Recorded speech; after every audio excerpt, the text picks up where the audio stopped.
ملت کی ضرورتوں میں سے ایک اہم ضرورت ہے اجتماعیت. جو ملت بغیر اجتماعیت کے یا کمزور اجتماعیت کے ساتھ زندگی گزارتی ہے، وہ اپنے مسائل سے کے حل تو کیا کرے، واقفیت بھی حاصل نہیں کر پاتی. کسی بھی مشکل کے حل کرنے کی سمت پہلا قدم جو ہوتا ہے وہ واقفیت کا ہوتا ہے. اگر آپ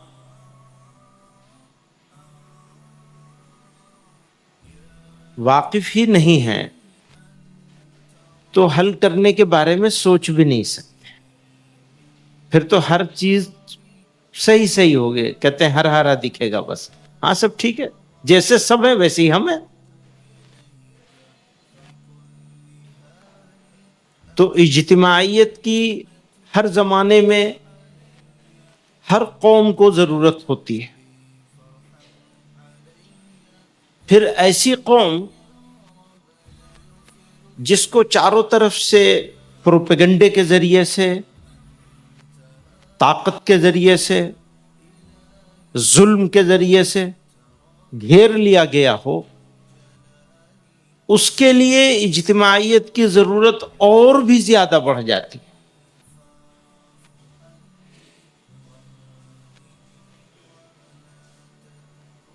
تو ہمارے ساتھ صرف ہمارے ملک میں نہیں بلکہ گلوبلی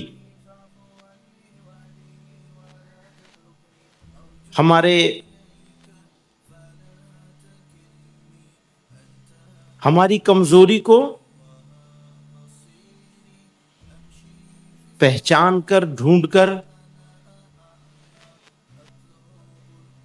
اس کیا کہوں میں، الفاظ مجھے نہیں مل رہے ہیں، جو ہماری جو بھی کمزوریاں ہیں ان کمزوریوں کو ڈھونڈ کر ان کو ہی نشانہ بنایا جا رہا ہے، اور ہماری طاقت کو بھی ہماری کمزوری بنا دیا گیا ہے. تو ایسے میں اجتماعیت لازمی چیزوں میں سے، چند لازمی ضروری ترجیحی کاموں میں سے ایک سب سے اہم کام ہماری اجتماعیت کو قائم کرنا اور مضبوط بنانا ہے. مضبوط بنانے کے لیے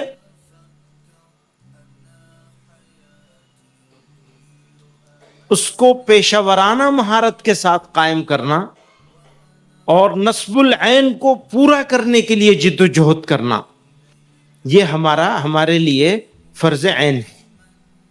اب یہ فرض عین خالص شرعی اصطلاح ہے، اور اس کے اوپر کوئی اعتراض بھی کرے گا تو کرے، میں چیلنج کرتا ہوں، بحث کرنے کے لیے تیار ہوں. دوسروں کے لیے یہ فرض کفایہ ہو سکتا ہے، لیکن جس نے جمعیت اختیار کر لی اس کے لیے یہ فرض عین ہے، ایسا میں سمجھتا ہوں.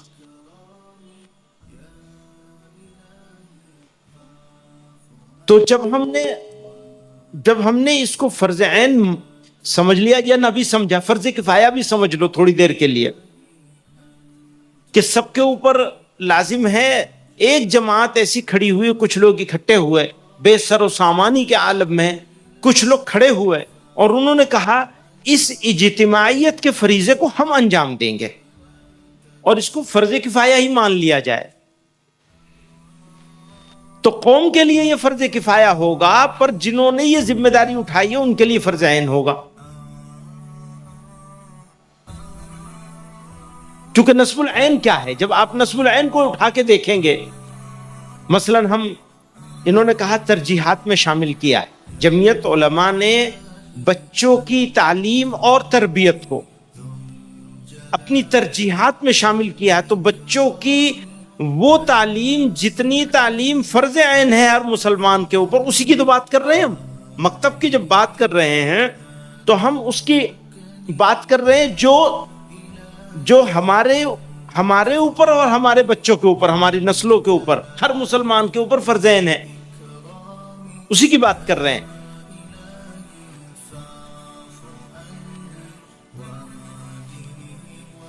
تو یہ ایک پہلو ہے جس پہلو کی طرف میں نے ضروری سمجھا کہ میں اشارہ کر دوں. اب بات آتی ہے افراد کی. انفرادی طور پر بھی ہماری کچھ ذمہ داریاں ہیں. ان ذمہ داریوں میں پہلی ذمہ داری ہماری خود کے لیے ہے. ہم خود کے ساتھ کیا کر رہے ہیں، خود کے وقت کے ساتھ کیا کر رہے ہیں. جب ہم پیشہ ورانہ مہارت، پروفیشنلزم کی بات کرتے ہیں تو وہ پہلے ہمارے اوپر لاگو ہوگا. ہم نے ٹائم مینجمنٹ کا کیا کیا ہے، ہمارے اوقات کا استعمال ہم کس طرح کر رہے ہیں. سونے کے اوقات کیا ہیں، جاگنے کے اوقات کیا ہیں، کام کتنی دیر ہوتا ہے، اور ہم لغو چیزوں میں اپنا وقت کتنا استعمال کرتے ہیں. میں خاص طور سے نوجوان کیونکہ یہاں زیادہ ہیں، میں ان کے ساتھ بات کرنا چاہتا ہوں ضروری طور پر کہ آج کے زمانے میں ڈرگس، ہمارے نوجوانوں میں نشہ والی دوائوں کا استعمال کافی بڑھ گیا. پہلے صرف لڑکے کرتے تھے، اب لڑکیاں بھی کرنے لگی. پہلے صرف شہری علاقوں میں ہوتا تھا، اب دیہی علاقوں میں بھی ہونے لگا ہے، اور بہت خراب صورتحال ہو گئی ہے. اور اس کے اوپر اگر علماء نے توجہ نہیں کری تو دوسرا کوئی کرنے کے لیے آنے والا نہیں ہے. میرا کام کوئی دوسرا تھوڑی کرے گا، میرا کام تو مجھے ہی کرنا پڑے گا. مجھے ایک زمانے میں پیٹ کی تکلیف تھی، میں علاج کے لیے جے پور ایک حکیم صاحب کے پاس جایا کرتا تھا. کہنے لگے تمہارے پاس اگر کپڑے نہیں ہوں گے تو تمہارے چاہنے والے، تمہارے دوست لوگ، رشتہ دار تمہیں کپڑے بنا دیں گے، گھر ٹوٹ جائے گا گھر بنا دیں گے، گاڑی کی ضرورت ہوگی گاڑی دے دیں گے. کچھ بھی تمہاری ضرورت کو دوسرے لوگ پورا کر سکتے ہیں، لیکن تمہاری صحت کو دوسرا کوئی آدمی ٹھیک نہیں کر سکتا، وہ تمہیں خود کرنا پڑے گا. یہ انہوں نے کہا. میں یہ کہتا ہوں کہ جسمانی صحت بھی اور روحانی صحت بھی، دونوں کو ہمیں خود ٹھیک کرنا پڑے گا، کوئی دوسرا نہیں کر سکتا. اچھا، جسمانی صحت سے بس ایک ہی نقصان ہوگا دنیا کا، روحانی صحت کی خرابی سے دونوں جہان کا نقصان ہوگا، یہاں کا بھی اور وہاں کا. یہاں کا نقصان یہ ہوتا ہے کہ آدمی کی شخصیت مسخ ہو کے رہ جاتی ہے. کسی کو شوق ہو جائے حضرت جی کہلوانے کا تو کیا ہوگا؟ اب اتفاق کی بات ہے، بالکل سب سے نچلے پائیدان پر جو قوم بیٹھی ہوئی ہے، جو قوم عالمی اقوام میں سے ایک ایسی قوم ہے جو سب سے نچلے پائیدان پہ ہے، وہ کون سی قوم ہے؟ بتائیں گے ذرا، کس کی طرف ہے اشارہ میرا؟ کچھ آئیڈیا ہے آپ کو؟ اقوام عالم میں سب سے نچلے پائیدان پر آج کون سی قوم ہے؟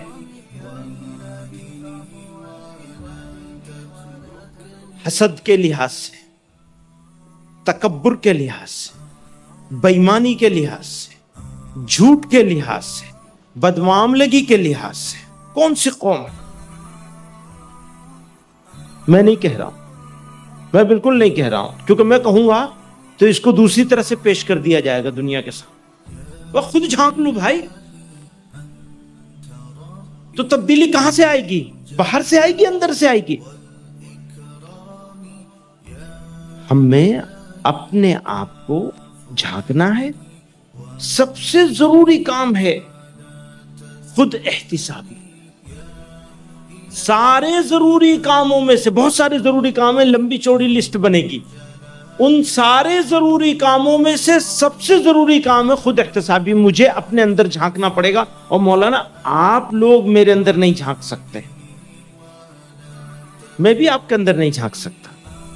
ہاں کچھ گزرے ہیں ایسے لوگ جو دوسروں کے اندر جھانک لیا کرتے تھے، اب کہاں ویسے لوگ؟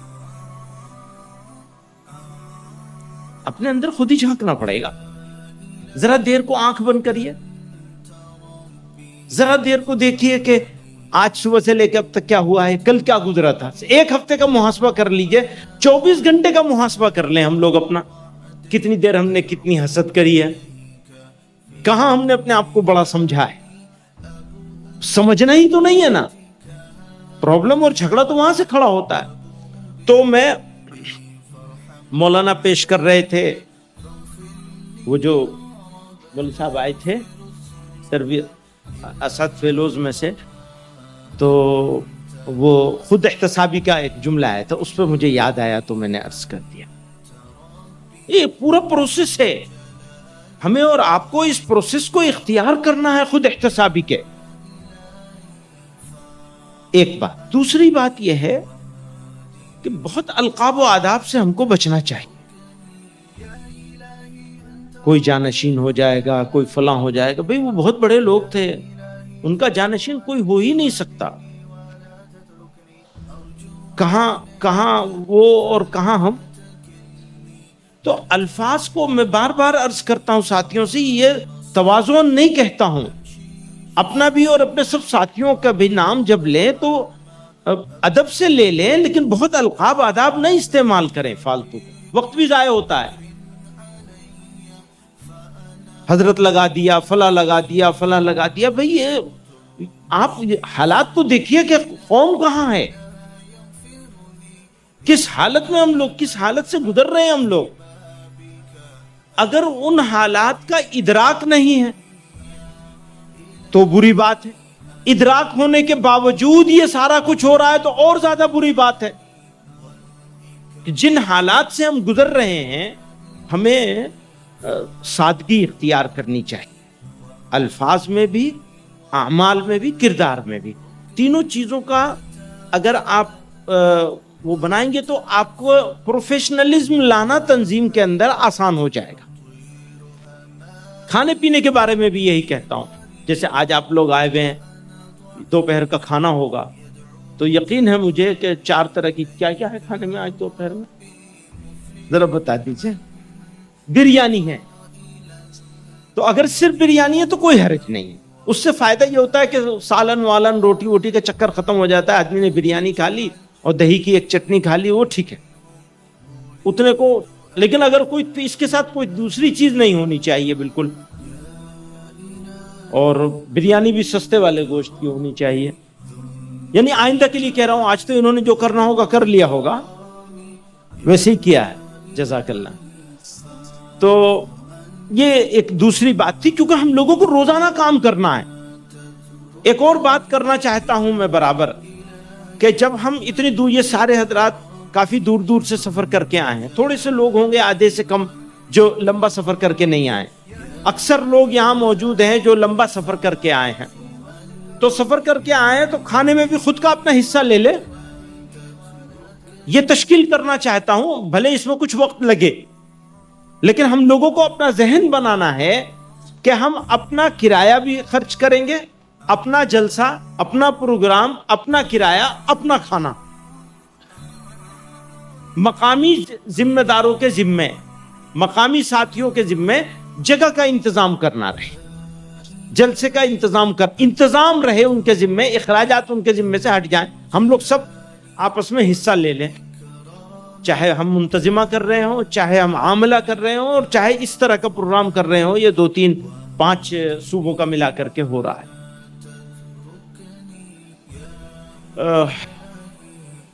میں مبارکباد دوں گا ان نوجوانوں کو جنہوں نے تربیت میں حصہ لینے کا فیصلہ کیا، اسد فیلوز اور حسین فیلوز. ان بچوں کا جنہوں نے مکتب کی تعلیم کے ساتھ، یوتھ کلب کے اسکاؤٹ کے ساتھ اپنے آپ کو جوڑا. اور ان نوجوانوں کا جنہوں نے ملت اسلامیہ ہندیہ کا مستقبل بننے کا اور مستقبل کے لیے خدمت کا جذبہ لے کر آگے بڑھنے کا فیصلہ کیا اور اپنے آپ کو انرول کرایا، حصہ لیا.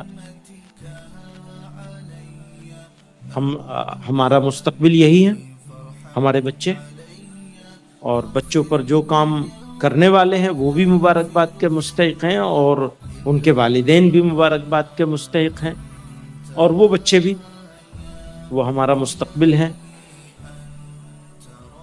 اور کرنے کو تو بہت ساری باتیں ہیں، لیکن ہمارے مولانا ابراہیم صاحب، مولانا منصور کاشفی صاحب یہاں بیٹھے ہیں، اور مولانا کا پچھلی مرتبہ ٹیمل میں تقریر ہوئی تھی بھوپال میں، اور مولانا ابراہیم صاحب جب جمعیت کے ساتھ کام شروع کیا تھا تو اردو نہیں بول پاتے تھے، اب تو انہوں نے سیکھ لیا اردو بولنا ماشاءاللہ. تو آپ ہم کو ٹیمل سکھا دیجئے. ہاں اچھی بات ہے یہ. میں سب ساتھیوں سے کہتا ہوں جو کرناٹکا کے علماء ہیں ان سے کہتا ہوں کہ مجھے ان کی تقریر کنڑ میں چاہیے، اور جو تقریر کنڑ میں نہ کر سکے اس کو ایک وقت دیا جائے، اور اس وقت میں بھی وہ کنڑ کی تقریر نہ سیکھے، کم سے کم 5-7 تقریریں یاد ہی کر لوں، اور نہ سیکھ سکے تو اسے مسجد سے نکال دو. ضروری ہے آپ جہاں رہتے ہیں وہاں کی زبان سیکھیں. اگر آپ داعیانہ جذبہ رکھتے ہیں اپنے دل میں، دیکھیے اگر داعیانہ جذبہ نہیں رہے گا دل میں تو آپ اجنبی بن جائیں گے. اس ملک میں بن گئے ہیں، آج ہی آپ اجنبی بن گئے. آپ کو نہیں محسوس ہوتا کیونکہ آپ اپنے آپ میں رہتے ہیں، اپنا محلہ ہے، اپنی مسجد ہے، اپنے لوگ ہیں، اپنے مصلیان کرام ہیں، وہ حضرت کا احترام کرتے ہیں، ہدیے پیش کرتے ہیں، عطر دیتے ہیں، یہ کرتے ہیں، وہ کرتے ہیں، حضرت جی بنا دیتے ہیں، ہو گیا بس. وہ اور کیا چاہیے؟ تو آپ کنویں کے میڈک بن گئے. آپ کی تقریر میں اگر آپ ایک جملہ اردو میں کہہ رہے ہیں تو اس کو کنڑ میں بھی دہرائیے. آپ کو معلوم ہونا چاہیے کہ آپ اردو میں یہ بول رہے ہیں تو اس کی کنڑ یہ ہوتی ہے. اچھا ہر جملے کا کنڑ ترجمہ نہ کریے، وقت زیادہ لگ جائے گا. 4-5 کے بعد ایک کنڑ جملہ بول دیا.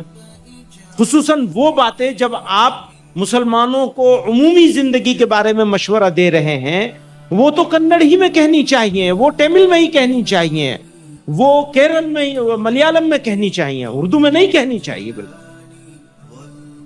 آپ سمجھ رہے ہیں اس بات کے پیچھے جو بات ہے وہ ایک بہت لمبی سوچ کے ساتھ کچھ لوگوں نے یہ مشورہ کر کے مجھے مشورہ دیا کہ آپ کو یہ تحریک چلانی چاہیے. تو میں اپنے ساتھیوں سے کہتا ہوں بھائی مسجد کے متولیان کرام کو جمع کریں، ان سے کہیں، اپنے اماموں سے کہیں کہ سیکھیں. ہمارے مفتی صاحب کو بھی سیکھنی پڑے گی، دونوں مفتیوں کو. پتہ نہیں مفتی شمس الدین صاحب تو کر لیتے ہیں تقریر کنڑ میں نا، مولانا سیکھنی پڑے گی آپ کو. اگلے 18 مہینوں میں آپ کی تقریر میں کچھ جملے ضرور آنے چاہیے. بھائی 20 جملے سیکھ لیجئے، آپ تو 4 ہفتے میں سیکھ لیں گے. 20 جملے سیکھ لیجئے کنڑ کے، توحید کے اوپر، رسالت کے اوپر، آخرت کے اوپر، خدا کے ایک ہونے کے اوپر. توحید کی بات کری میں نے. پھر عمومی زندگی میں ہمیں کیا کیا معاملہ کرنا چاہیے، غیر مسلموں کے ساتھ معاملہ کرنا چاہیے، کافر کون ہے، مشرک کون ہے، اور معاہد کون ہے، یہ معلوم ہونا چاہیے غیر مسلم برادران وطن کو کہ معاہد ہے کون ہمارا.